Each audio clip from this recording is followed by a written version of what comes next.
If you rely on a battery bank for solar storage, you might eventually notice your system dying much faster than expected. In many cases, the entire bank is being choked by one weak cell that refuses to hold its full capacity.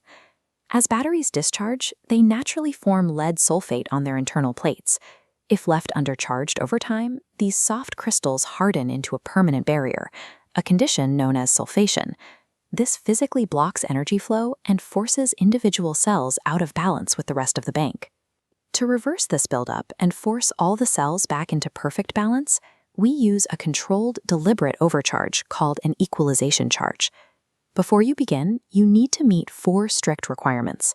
You must wear safety gear, have a hydrometer ready to test the battery fluid, keep distilled water on hand, and ensure your battery bank is already resting at 100% state of charge.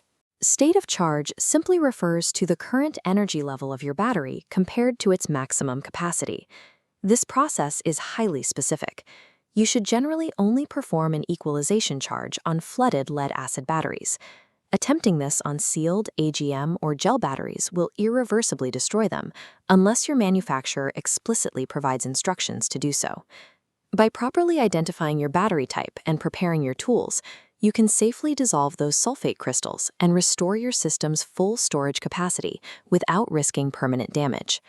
Step 1 is securing your physical environment. Before you press start on any equipment, you must establish cross-ventilation in your battery room.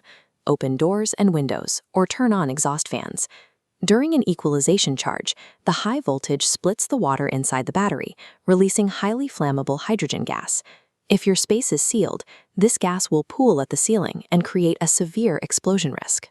It must be vented out safely. Next, put on safety goggles and acid-resistant gloves. The bubbling fluid inside the battery is corrosive sulfuric acid, and the overcharging process can cause microsplashes that result in severe chemical burns. By establishing active ventilation and wearing the correct protective gear, you turn a highly reactive chemical process into a safe, manageable maintenance routine. This layout shows the precise voltage targets required to initiate the equalization process. For a standard 12-volt flooded lead-acid battery, you will set your charge controller between 14.6 and 15.0 volts. If you have a 24-volt or 48-volt system, you will scale these numbers up proportionally based on your manufacturer's datasheet. While high voltage is necessary, high current is dangerous. This equation outlines the strict 5% rule you must follow to prevent thermal runaway. Your maximum charge current should never exceed 5% of your battery bank's amp-hour rating. An amp-hour, or AH, is simply the measure of how much amperage a battery can deliver over 1 hour.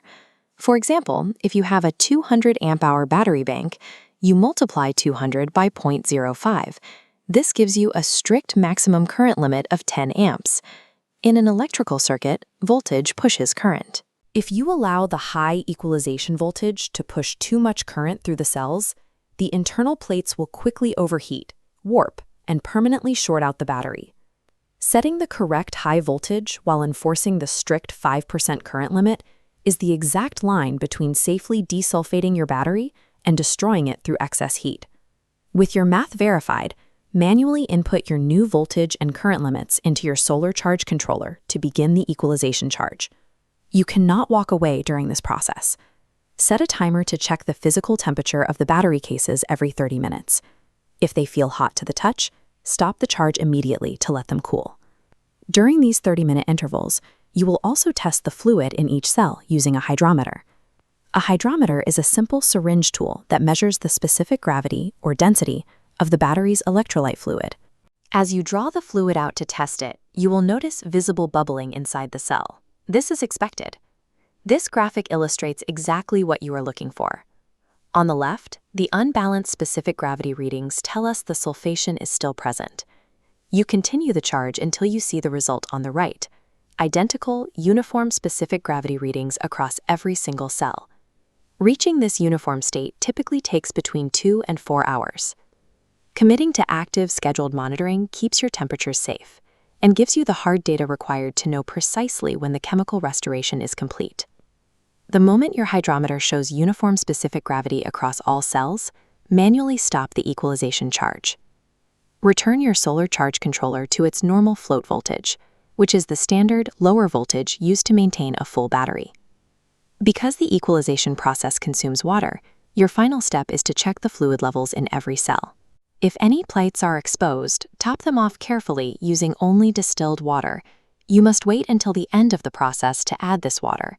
If you fill the cells before equalizing, the heat generated during the overcharge will cause the fluid to rapidly expand, overflow the case, and spill highly corrosive acid all over your equipment. By completing the high-voltage charge first and replenishing the fluid second, you maintain the physical integrity of the battery case and safely conclude the process. With the fluid topped off, secure the vent caps back onto the cells. Wipe down the work area to neutralize any microsplashes, and verify that your charge controller is resting cleanly in float mode. Inside those plastic cases, the hardened sulfate crystals have dissolved back into the electrolyte. Every cell is now balanced, operating at the exact same voltage, and capable of holding the maximum possible charge for your solar system. To maintain this efficiency, log today's date. Check your specific battery manufacturer's guidelines and schedule your next equalization charge for 30 to 90 days from now. By understanding the chemistry, respecting the mathematical limits, and following the safety protocols, you stop early capacity loss in its tracks and actively guarantee the long-term reliability of your power system.